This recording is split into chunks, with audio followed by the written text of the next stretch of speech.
Hello out there. Hopefully you can hear me. Oh dear, my hair's looking a bit of a mess today. So whilst I try and make my hair look less shocking, can you just let me know if you can hear me? I can see we have somebody here already. This is just, I give up. I can see we have Binod here already. I'm so sorry if I mispronounced your name. Molly, I can see you've arrived. You just let me know that you can hear me okay. Just say, hey, Gigi, we can hear you type thing will be fine. Right. Okay. Thank you, Michael. Appreciate that. Right. So once again, sorry, I've got all sorts of pop-ups appearing on my computer. I have a pounding headache because I have not even had my lunch yet. Can you believe that? And it's now 5 p.m. here in the UK.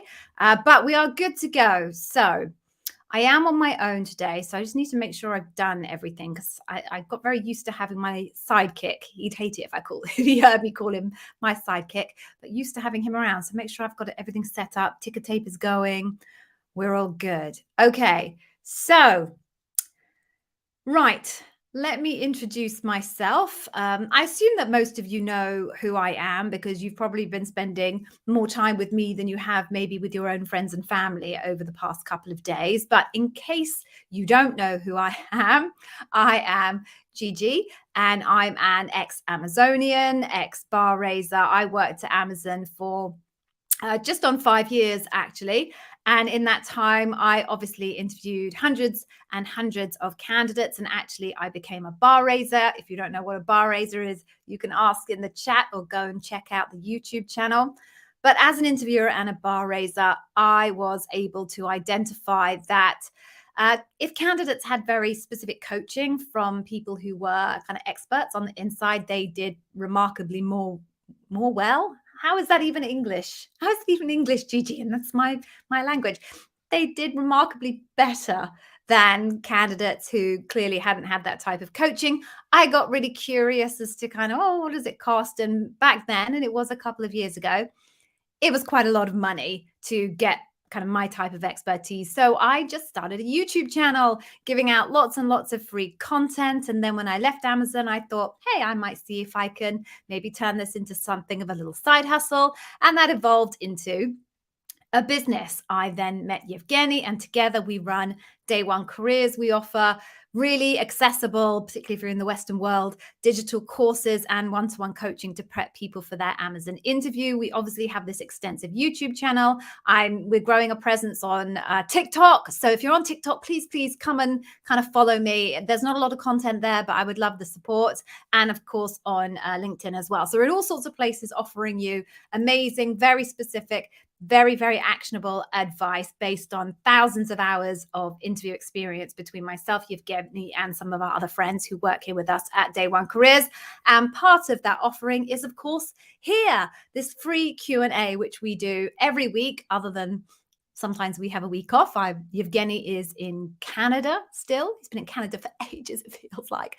And I had a party last Monday, so that's why we weren't here last Monday. But we're here every week, giving you the support that you need. So the way that this is going to work today is, if you haven't been here before, all you need to do is ask your questions here in the little box on the right-hand side, or at least it's on the right-hand side for me, and I will endeavor to answer them. Couple of ground rules. I'm really unhappy with my hair today. Couple of ground rules that please don't ask really generic questions like, hey, Gigi, I've got a program manager interview tomorrow. Any tips? Well, of course I have tips. There's like 200 videos worth of tips. So I'm not going to be able to answer incredibly generic questions.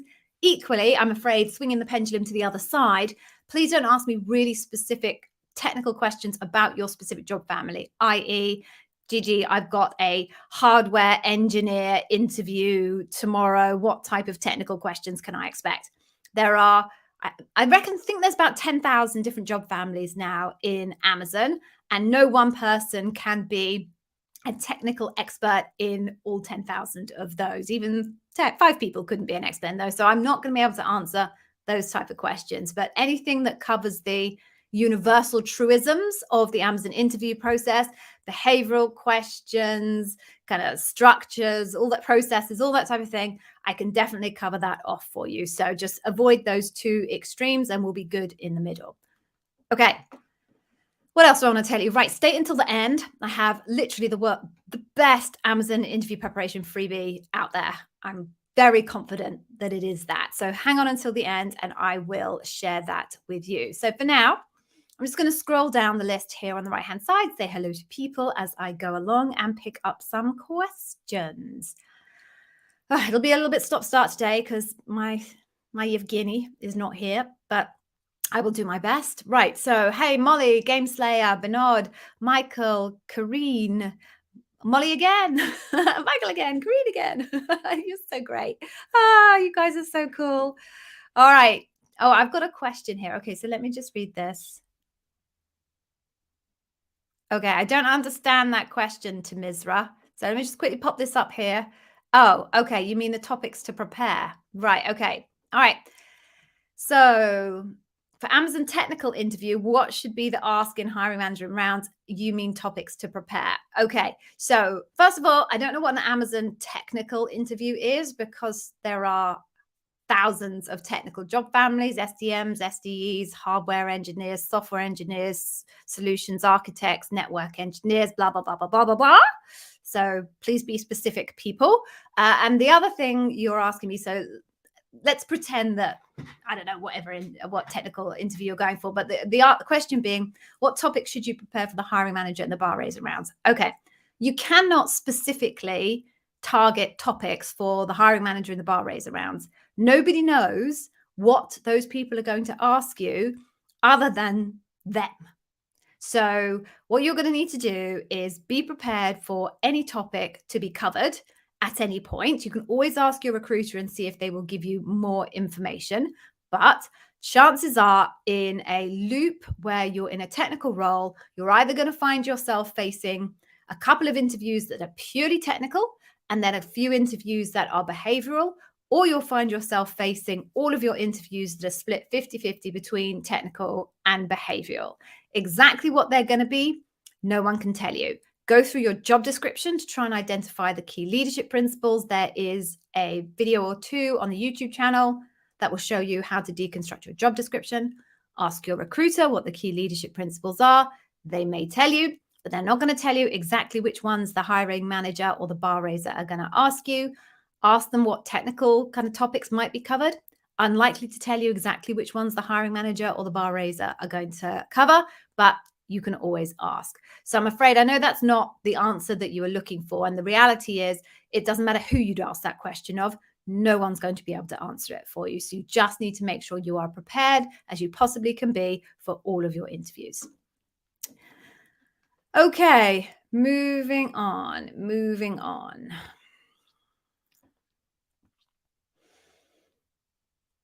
Oh, right, cool. So we've got people going into final loop. So Onyema, I hope I pronounced that correctly. I'm just going to shout a few people out, really, just to give people a little bit of a pep, even if they don't have a question. So Onyema, I'm really sorry if I mispronounce your name.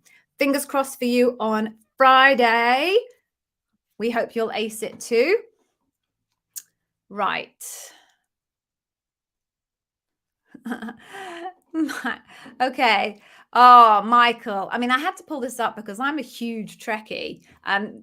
You know, the original, not my favorite, but you know, I am a big Trekkie. So for that reason alone, I brought you up. So this speaks to what I just said to you, a minute ago to Misra. I cannot tell you exactly what the best questions are to prep for because there are no top questions. I know you might go to other people's YouTube channels and they'll tell you the top 10 interview questions. I'm sorry, but it's complete banana shoes. No one can tell you the most probable questions that you will be asked, I'm afraid, because the interviewer gets to choose which questions they want to ask. And Amazon doesn't gather data or interrogate data or record data.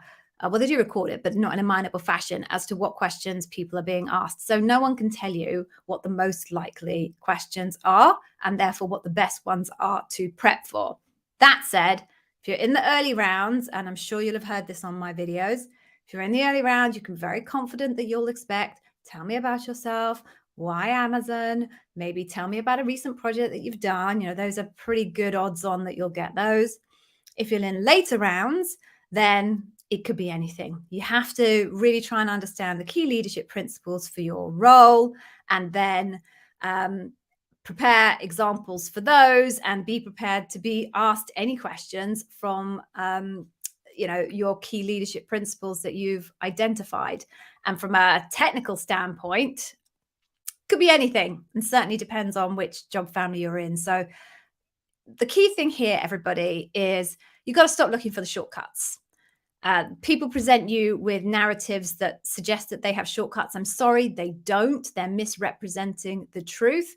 And if you spend all of your time looking for shortcuts and then hanging off the fake shortcuts that other people have given you, you might find yourself grossly disappointed. You'd have to prepare stories for the key leadership principles. Ideally, you'd cover all 16, but that's really difficult. So hone it down to the key leadership principles for your role. Usually there's somewhere between 8 and 10. Do the work to try and identify what those are. Ask your recruiter, and then prepare examples for those. Don't bother wasting your time trying to predict which question you're going to be asked, because you'll get it wrong and then you'll be stumped. You need some core questions that you can learn to adapt and find the pivot according to the question that you're asked in the moment. And that is the skill of the Amazon interview. Sorry, I feel I'm disappointing everybody, but the truth is there's no shortcuts. You have to prep, and you have to prep thoroughly. Okay. Okay, so I'm just going to quickly pull this one up here. I clearly can't pronounce your name. I'm very sorry, but you have an online assessment with video content. Could I please elaborate on that? So there is a video on the YouTube channel about the most popular online assessment, but there are many different online assessments for different job families. So I'm afraid I can't elaborate on exactly what online assessment you're facing. And I actually haven't got access to the plethora of online assessments anyway. What I have got is some information about the most popular one. So please do go check out that video on the YouTube channel. Okay.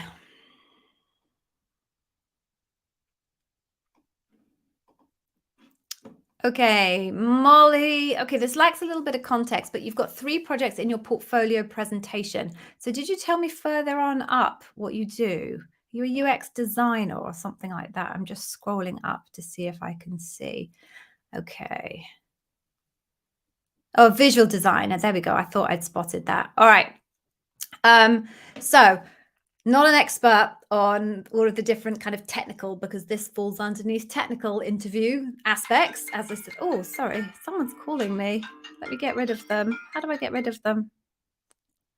There you go. Got rid of them. Don't know. Oh, that was my husband. You'd think my husband would know by now that this time I do YouTube. Honestly, you can't get them these days, can you?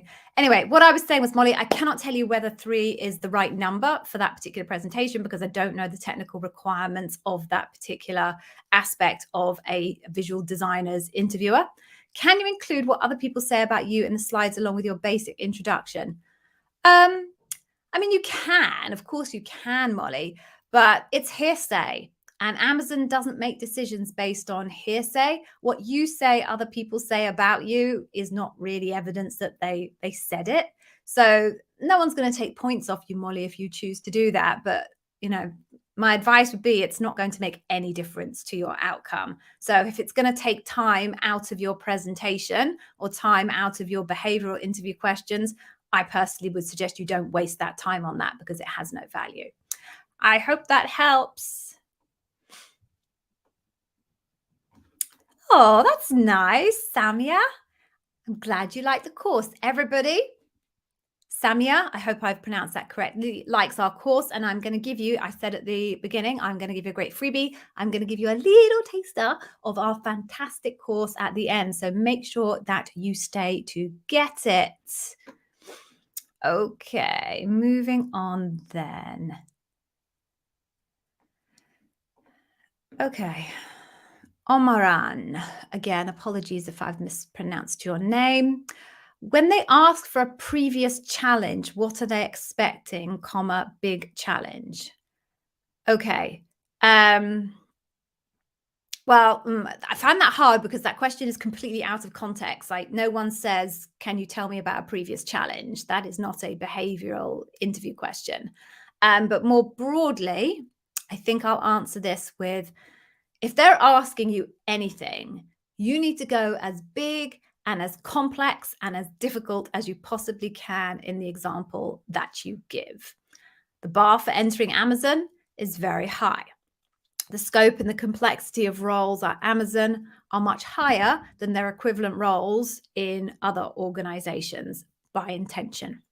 So when they ask you, tell me about a problem, tell me about a challenge, tell me about a situation, they expect you to tell them something that is impressive, something complicated, something difficult, something that they could not imagine any old Joe Schmo. Does Joe Schmo mean anything to you? I don't know. Any old Joe off the street in your particular job function would be able to do. They want to hear things that only the best and most extraordinary people would be able to succeed in. I hope that helps. Okay. Okay, that's you again, Omaran. Okay, how to handle no previous experiences issue. Again, not quite clear what you mean by that. So I think you could possibly mean two things. So I'm going to cover both things and hopefully I get one right. So the first one is, how do you handle if you are a graduate and you have no professional experience to lean into to answer the questions? So I'm just going to cover that quickly. Effectively, you have to try and find equivalents from your academic career. So, for example, if they're asking you, tell me about a time where you needed to convince a peer to do something that they were resistant to, maybe you can think about a peer as being maybe someone else in your course who was on a project team with you and you wanted to go in one direction and they wanted to go another. Or maybe you ran some kind of a society at your university and you were part of the committee that ran the society, and one person wanted to do one thing and you wanted to do another, and you needed to get their buy-in to do something, etc. So you just need to find the equivalent in your academic career. You can also use anything that you've done from either an internship or volunteering, anything along those lines. So you can certainly apply all of those to the questions if you're coming in as a graduate. If that's not what you meant, and what you meant was, what do you do if you're asked a question and you don't have an appropriate example for it?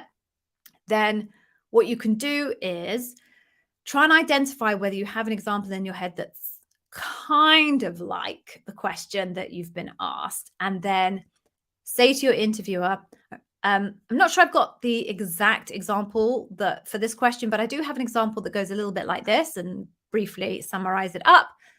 Will that work for you? Sometimes it will, because the slight difference that you've identified is not a material difference to the type of data that they're looking for. And they might say, yep, go ahead. Other times they might realize that actually it's not going to give them what they want. And they'll say to you, no, look, I just don't think that's going to work. If that happens, then my advice is be honest and say to your interviewer, look, I'm really sorry. I don't have a good example for this. I don't want to waste your time. I don't want to waste my opportunity. So can I have a different question? Contrary to some other stuff that I've seen on other people's YouTube channels, not saying who, it is not a bad thing to ask for another question. You just can't do it too often, because if you do it too often, then it seems to the interviewer like you don't have a good spread of experience behind you. But certainly in a loop, you can do it. You can definitely get away with it once in a loop, maybe even twice. So I hope I've covered the kind of where you were going with that question. I'm sorry if those two haven't covered it and you meant something completely different. Okie dokie, move on. And I'm getting pinged on LinkedIn as well. It's all going off here in my house. Crazy, crazy day. All right. So, now I've lost you all as well. Where are you? There you are. Right. Next question then. So I'll cover this one really quickly. Oh, no, I'm not going to pronounce this one, because I reckon if I pronounce this one, I will absolutely butcher it. And that would be really, really embarrassing. So does Amazon UK conduct higher view interviews? Yeah, they do, but only for the most junior positions. So generally it is kind of a area manager type level where they do higher view interviews, which for everybody else is one of those slightly weird digital interviews where you're basically on a video a question presents on the screen, and then you have to basically just record your answer. The vast majority of people will never have to face a higher view, but entry-level area managers, operations in the UK, yes, they do use higher view. Okay. Right. Next question then. So, is it okay to use the same example from a different perspective of it to answer two different questions at LPs? Yes, it is okay. So, our advice at Day One Careers is if you can, I don't know what's going on today. If you can avoid repeating an example, try. Because the more completely fresh and new examples, the more impressive you look that you just have this constant stream of amazing stories to pull out all the time. If you can't do that, then yes, repeating the same example for two different leadership principles will work. You just need to make sure that you are really, really clearly differentiating the two versions of that story, where the basics of the situation are the only thing that they have in common. And then the problem is where it then starts to deviate, and you can lean really heavily into your task being associated with one particular leadership principle, or your task being associated with another leadership principle, and then your actions really, really, really heavy, pushing it into those two different leadership principles. So yes, it is okay, but we do suggest you try and avoid it if you can. But quite often people can't, and that's okay. All right. Moving on. Yeah. Hey, Molly.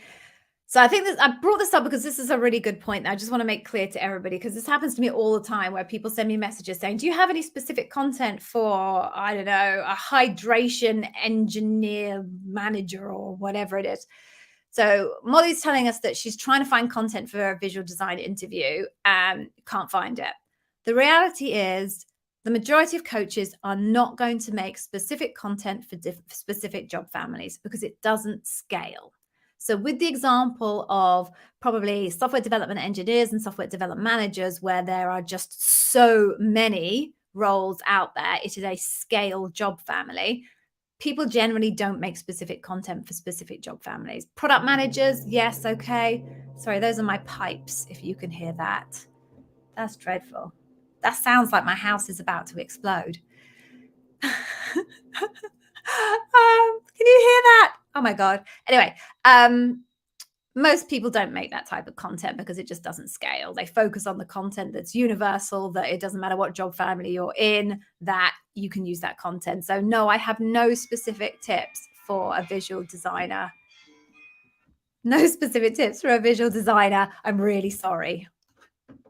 Right, I got to send my husband a message. I'm really sorry, everybody, but he is harassing me, and silly man should know by now that I'm on YouTube. So give me 2 seconds to send him a message that says YouTube in capital letters with 7 exclamation marks. There we go. Done. Okay, moving on then. Next question.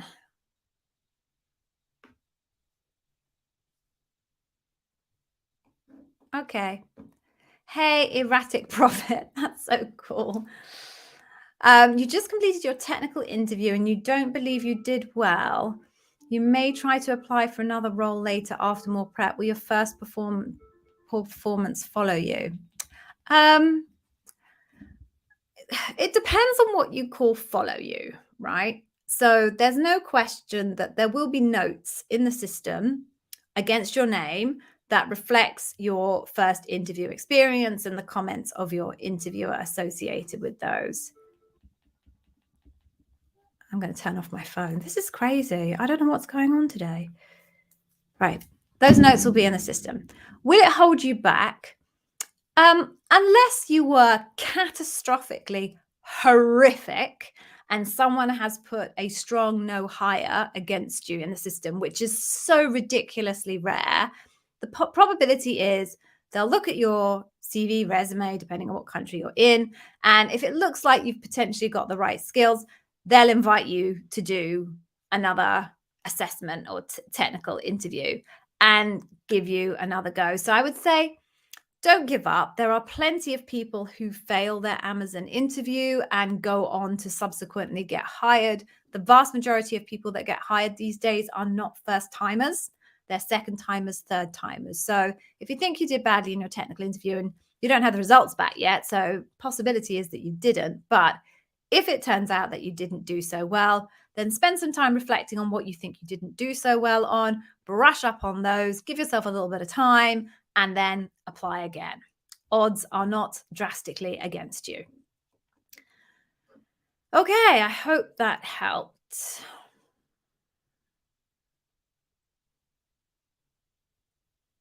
Okay. So many people asking very specific technical questions about their job families. All right.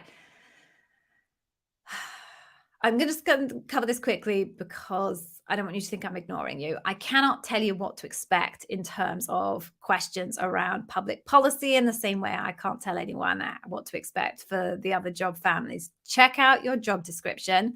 Try and do a deep dive on the key leadership principles and identify what the most important leadership principles are. How prepared should you be in terms of AWS very specific products? Again, I can't answer that really specifically because I don't know that hiring manager's particular bias towards wanting someone who is already a subject matter expert in AWS versus someone who is not. Considering your role is public policy, not particularly convinced that you would have to be an absolute kind of specialist on AWS specific products. You probably want to be knowledgeable about generally kind of public policy in the cloud computing space in the country that you are in. But again, I can't tell you definitively that you don't need to know anything about AWS products because I'm not the hiring manager. So it's always worth familiarizing yourself at least at a bare minimum as to what categories AWS is operating in. Obviously, there are many different categories AWS is operating in when it comes to cloud services, but I think it's unlikely they'd expect you to be a subject matter expert or even materially proficient in AWS products, but that is just a piece of guesswork. Moving on then. Oh, wow. Hey, Joe. Oh, you got a job at Amazon. Congratulations, Joe. Yay. Very proud. And Yevgeny isn't here, obviously, but I'm sure he will congratulate you as well. And we wish you a fantastic Amazon career. Go you. Okay.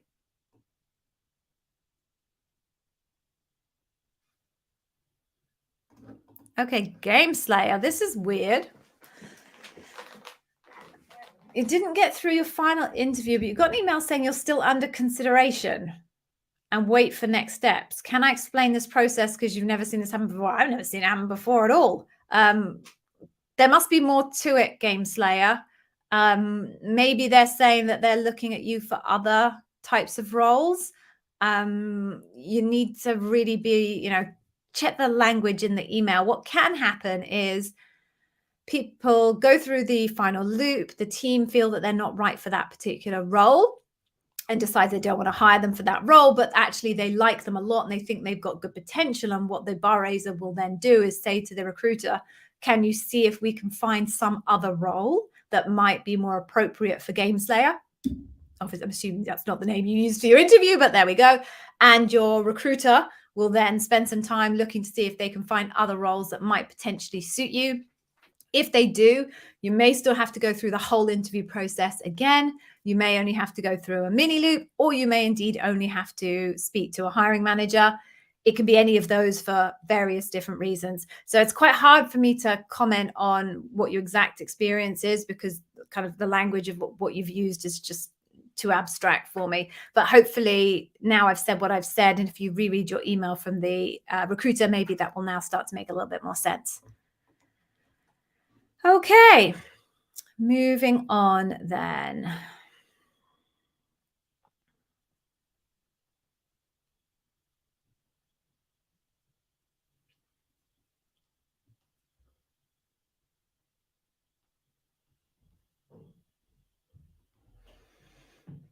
All right, so sorry that someone split their question and then I had to try and find it. Try not to split your questions. It's really difficult for me to follow. You completed the first round interview. Okay. You're not happy with the way you answered. Okay. The interviewer told you to follow STAR method. Okay. So it means that your answer was a bit all over the place. This is a bit I found weird. What if this interviewer decision is to decline me? Will it affect my next interview coming Monday that I was already scheduled for? Please advise. Okay. So it's slightly weird to have a round 1 and a round 2 scheduled together, unless you're at loop stage and what you're describing to me is the different interviews within your loop. It's a little bit hard to work out. So let me try and do this. If by some bizarre reason your recruiter has decided to schedule both round 1 and round 2 at the same time, if you fail round 1, you will not go through to round 2. Okay. If what you're describing to me is the 2 interviews that form part of kind of the final stage for you, if you like, and you've done one, then the second one will still happen because they're a pair. That's part of your final interview, is 2 parts. So if the first part person is not inclined to hire you, you'll still have your second part, because that first person isn't allowed to tell the second person anything about their interview with you until that second person has done their interview with you and made their kind of indicated their position on whether they would be inclined to hire you or not. So I can't answer exactly because I'm not entirely clear on what exact stage of the process you're on. But again, hopefully what I've said, you know, some more context than I do, will help you clarify that for yourself. Okay. Hey, Karine. All right. So you've got Pathways program for an ops manager, Highview. Do I think it's good to prepare examples for all leadership principles? Ideally, yes, but you can narrow it down. Go back to your job description and dig around in it and try and identify the key LPs. Ask your recruiter if they will share it with you. If you cannot get a sense of what the key LPs are, I'm afraid you are going to have to prepare for all of the leadership principles. Personally, my suggestion is that you can probably drop frugality. You can probably drop success and scale, bring broad responsibility, and you can probably drop strive to be Earth's best employer. Nobody seems to, well, nobody is an overstatement. Very rarely do I ever hear people being interviewed for those 2 new leadership principles, of which I have an opinion about, but I won't share it for now. Okay, moving on. Okay.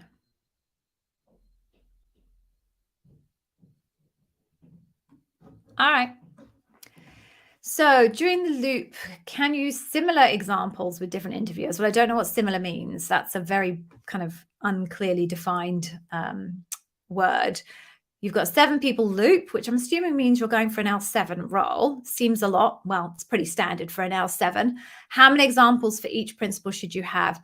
We recommend 2 examples minimum for each leadership principle. If you've got a 7 people loop, they're going to be covering a minimum of 2 leadership principles each. I wouldn't imagine it's much more. So you're probably going to end up facing all 14. That's not all 14. We've got the other 2, but as I said, people very rarely question on those ones.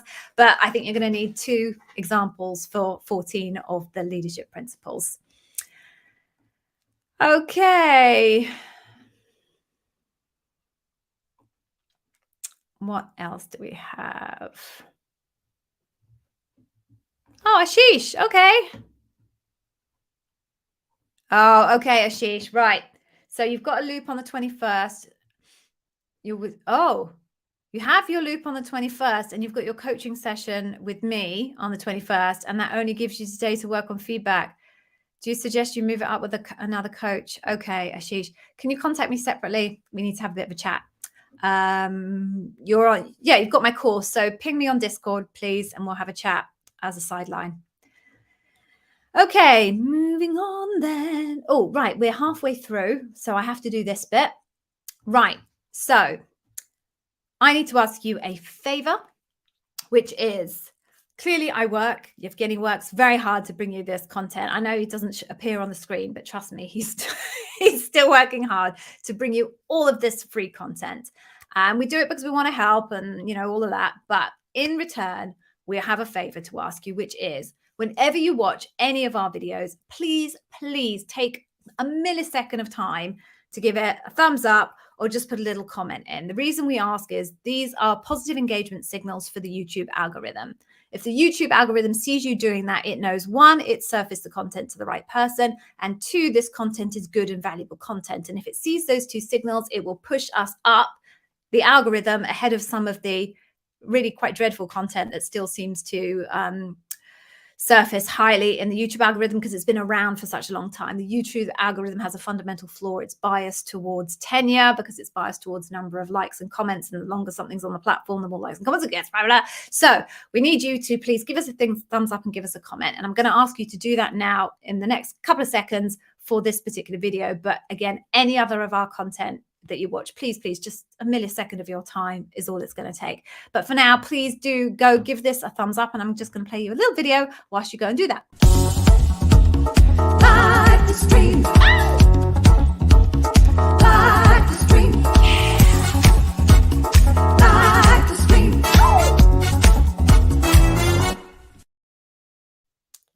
Thank you. So please do, give it a thumbs up. I would be grateful.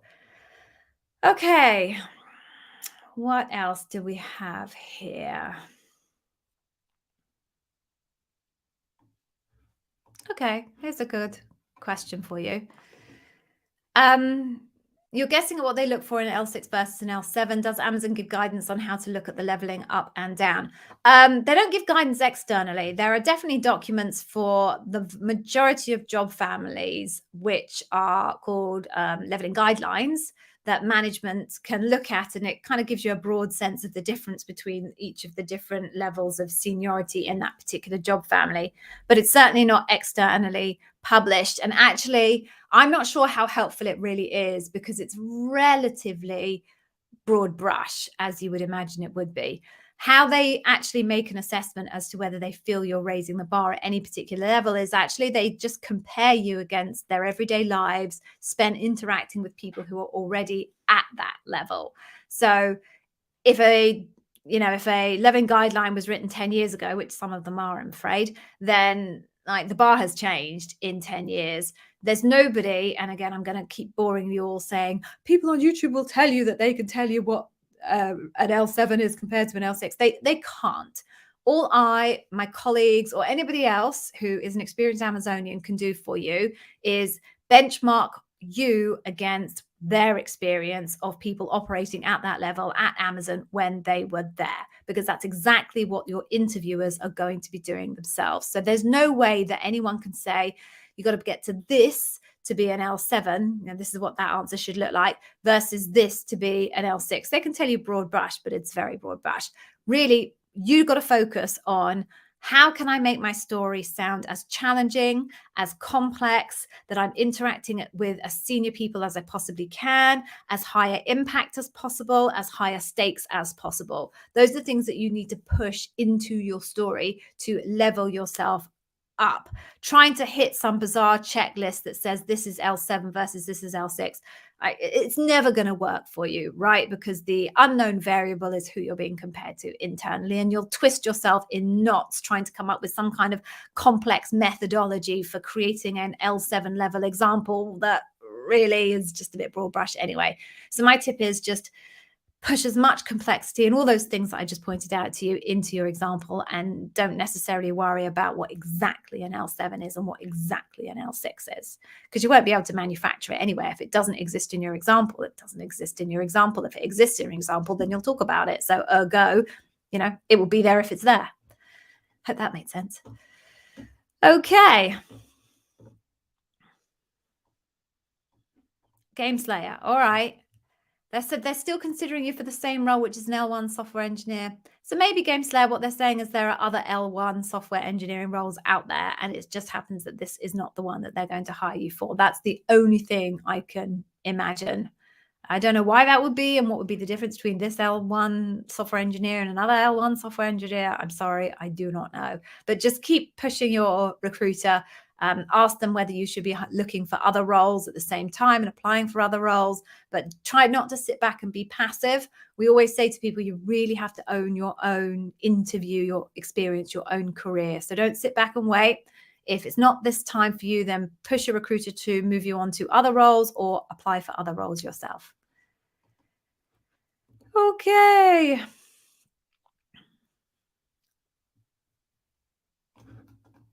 Hello. Right. So you're under consideration for 4 other roles. You haven't heard about them. Are those managers aware that you're already in a loop for other role? Yeah, everybody can see everything on hire. So, I mean, you may not have even got past the recruiter yet as regards those other, sorry, I just squashed a fly on my neck. How gross. Those managers may not even know you exist yet. It might be recruiters, but I think your point is, do the people who are managing the interview process for these other roles know that you're already at loop with another role? And yes, they will do. It will be on hire and they will be able to see it. Sorry, hire is the ATS that they use. Okay. What else have we got?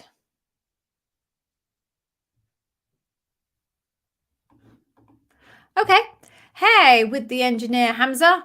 So you're in negotiation. Congrats. So you got an offer. That's fantastic.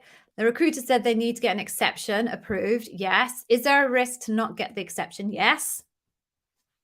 It's my only answer to that one. There's always a risk that they won't grant the exception. I can't tell you what level that risk is because it's going to depend on how far above the banding they're suggesting or you've been asking for compensation at. But yeah, of course, there's a risk that it won't be approved.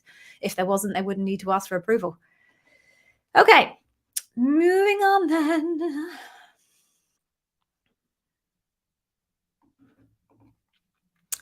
Okay, RGN.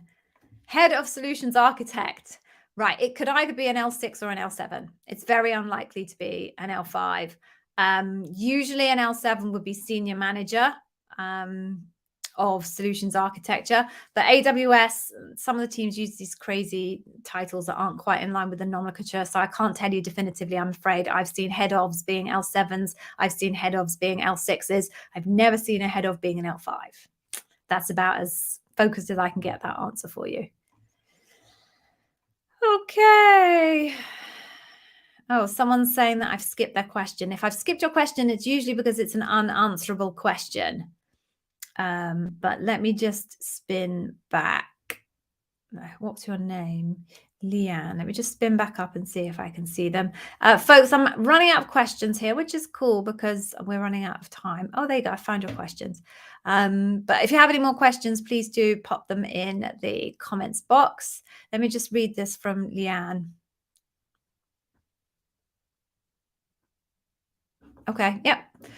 Leanne, okay, you've got your phone interview for a senior PM. The interviewer is a peer. Does it change how I should prepare the question? No. No is the answer to that one. For the interview, I prepared, walk me through your resume. Yeah. Why Amazon? Yeah. Tell me a failure you had. Okay. Leadership principle. Okay. Questions to interviewer. Is there any components I'm missing? No, I don't think so. Why Amazon? Tell me about yourself. Walk me through your resume. Sometimes that you get asked, can tell me about a recent project that you've done that you're proud of. So you might want to think about that. Tell me about failure. Well, that's specific to our Write a Lot. So not everyone gets asked that question. So you just want to make, I mean, you can prepare, you've prepared anyway, so it's fine. But you won't necessarily get asked that question. I don't want everyone to get off this call assuming that they all have to prepare this.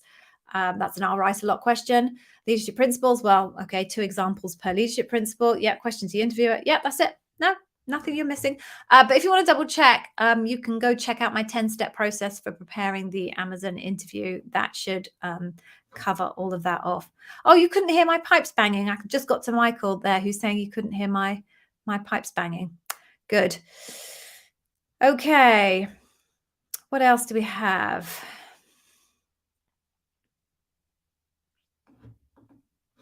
Okay, I'll just quickly cover this one off for Omaran. Have I got any tips on videos for someone reapplying to Amazon? It doesn't make any difference whether it's your first application or your second application. It's all the same stuff, right? You just have to keep preparing the same stuff. My only tip is to think about deconstructing your last failure so that you can then try and identify what you need to work on. There is a video for that on the YouTube channel, but it's no different. Applying the first time, applying the second time, it's all exactly the same thing. Okay. Right, I'm going to scroll back down to the bottom because I went back up because I skipped a couple of questions. Oh, so super deep. So the best way to prepare for Amazon to crack it, just check out my YouTube channel. I've got a 10-step guide that kind of takes you step by step exactly how to prepare. So that will be useful for you.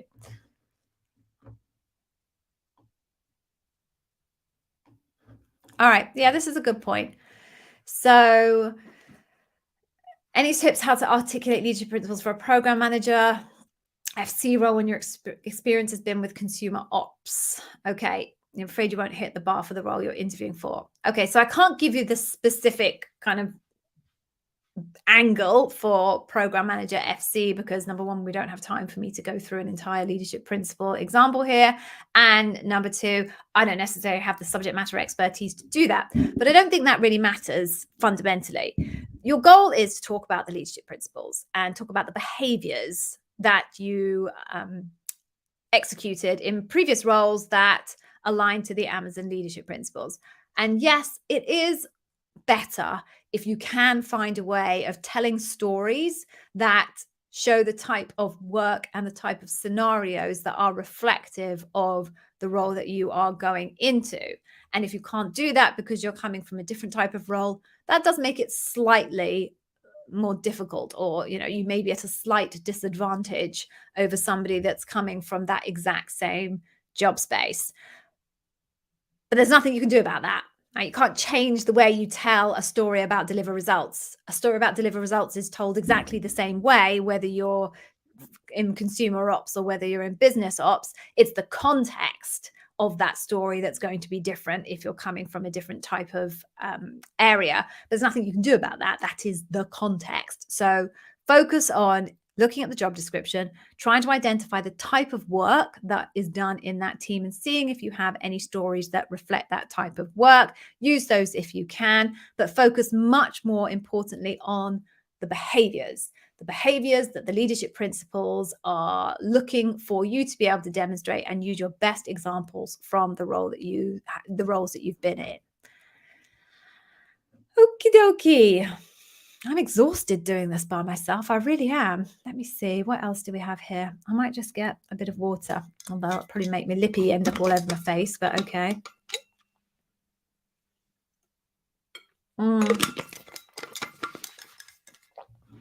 Hey, Harry, how you doing? Okay, so you've been waiting for your loop to be scheduled for 12 days. Is it normal to take so long? Yeah, I mean, there's no normal, I'm afraid, in any of those things. There's no SLAs for how quickly they have to schedule your loop, not like the SLA for the results. So I always struggle when people say, is this normal? Because there is no normal, right? There's just anything and everything. But I can see it would be frustrating. And yes, you're right. The kind of the summer period is always going to make those types of things more difficult. So just keep contacting your recruiter. Obviously, don't harass them to within an inch of their life, but you're at 12 days now. So certainly if you haven't already, please contact them back and ask them how they're getting on. Give them some revised dates. If you still don't hear anything back, I would say it'd be fine to contact them again in like 3 days' time, but keep pushing until they eventually say either, I'm sorry, the role is filled, or you eventually get it.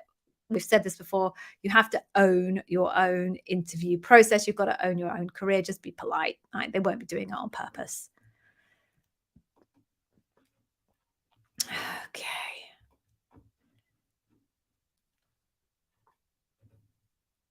What else do we have?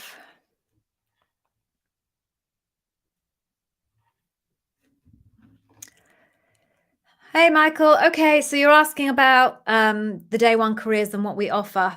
It's really very simple, and it's all detailed on the website, but we have digital courses, which is effectively a whole bunch of videos of me and Yevgeny and some animation that took me like 1,000 hours to create. Like, let's not even go back there. I'm thinking about it.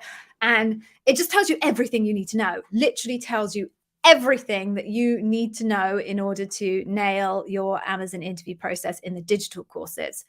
We do also offer, and when I say everything you need to know, that's like how to tell the story, some of the unique things about Amazon that you can slip in, all about the leadership principles, deconstructs them in like incredible depth. And I can get the freebie that you'll get at the end shows you kind of how good that deconstruction is and how easy it is to come up with stories based on the model that we've created for you. And did I say it tells you how to tell the story? So we do a more advanced version of STAR, everything that you need to know. And then what we also offer is only for people who take our digital courses. We have 5 coaches. The majority of us are ex-bar raisers, and we do one-to-one coaching with candidates, either doing mock interviews with them or helping them develop skills, etc. Depends on what you're looking for. So those are fundamentally our services. Go check out the website. But as I say, I'm going to give you a freebie at the end that will give you a real flavor of the quality of our digital courses, which I'm really, really proud of, by the way, as I should be, because I spent 1,000 hours making them. Okay. What else do we have? Right. I think we're almost at time, and that's fine because we're almost out of questions. So, okay. This is a really good question, Amina. I'm glad you've asked it. So, your friend, is it really a friend? I love it when people say asking for a friend. I'm sure it is your friend, Amina. It's fine. Contacted for a senior TPM, but she hasn't prepared at all for the interviews. How much time should she ask the recruiter to give her? Okay, so this is again a how long is a piece of string type question, because there are some people who are really comfortable interviewing. They're really experienced interviewees, and they could walk into a job interview tomorrow and it will be well. There are other people who have not interviewed for 10 years and they have so rusty and haven't got a clue what they're doing and they can't walk into a job interview. So it's kind of hard to say without knowing your friend. But our recommendation is to be fully prepared, having done as much as you can in terms of understanding the leadership principles, developing your stories, practicing your stories, ideally doing some practice with a friend and some mock interviews backwards and forwards with a friend. It's going to take you a week and a half, 2 weeks is what we would suggest. Now, sometimes that doesn't work out because, they're first round interviews and they come up quite fast. Generally, you can squeeze by a first round interview, probably with only about 3 or 4 days prep, because really the probability of you getting deep into the leadership principles is relatively remote, because they'll tend to be focused on either those annoying introductory questions that you all know I absolutely hate, or functional competency, so checking that you can actually functionally do the job, and also technical tests if you've actually got a technical role, like coding tests and things like that. So you can probably squeeze by on a first round with 4 or 5 days prep. But if you really want to be completely prepared for any possibility in an Amazon interview, we reckon 1.5 to 2 weeks. I hope that helps. Okay, question here from Molly. Right. What's the possibility of getting hired in general? Okay. Right. So you already anticipate what I'm going to say to you, right? Which is, this is once again a how long's a piece of string question, because it varies massively by team. But I will give you a range based on my experience and the experience of the people that I work with, which is your odds, the probability is about 30 to 50% of people will get hired. So, 3 out of 10, 5 out of 10. The range the range goes something along those lines, but it will vary massively. Some teams have very high bars in the early rounds and reject people unless they're really confident that they'll get through. And then obviously when you get to loop, the probability of you being successful is much higher, because you've been really highly kind of filtered in the early rounds. Other teams are much more relaxed in the early rounds, and therefore more people who really aren't going to make it and were never going to make it get through to loop, and then their success rate is lower. So, it's incredibly broad, and probably, I have to be honest with you, not worth worrying about. Okay, so we are now at the end of questions, which is great because we've only got 4 minutes left anyway. So do not go anywhere, because I'm going to give you that incredible freebie. And please trust me, it is really worth having. So yeah, I got the right side. If you go to day1.careers, there we go. You can get our free taster course, which is focused on the leadership principle of customer obsession. We give you customer obsession because the vast majority of you are going to have to deal with customer obsession behavioral questions at some point. What it includes is a deconstruction of that leadership principle using a model that we created at Day One Careers. It's unique to us unless somebody has stolen it. And we basically break it down into facets. Customer obsession has 4 facets associated with it, and then you can use those facets to identify appropriate stories from your career history. The second part of it, it tells you what the interviewer is looking for in customer obsession. So exactly what are they looking to hear from you in your answers? And then finally, there is a pre-recorded mock interview, me interviewing me, so you can see how kind of the whole thing comes together in the actual interview itself. So it's totally free, and it also gives you access to our free Discord community. That's got like 2,000 Amazon candidates helping each other out, asking each other questions, doing mock interviews with each other. It's well worth getting, even if you only use the Discord community. So please go grab that. You will love it. I absolutely promise you that. And if you're even thinking about our courses, at least that will give you a sense of the type of quality of content that you will get. And we are very proud of it. So on that note, I now have to jump in the car and take my daughter to her dance class. So thank you very much for joining us today. If you have questions that I wasn't able to get to today, you can always drop them in a comment in the appropriate YouTube video. Please do. Again, as I said, just give a little thumbs up to each YouTube video you watch. It will make an enormous difference and it will be very much appreciated. Until next week, folks, take care. Have a great week and good luck with any interviews you have coming up. Stay safe. Bye.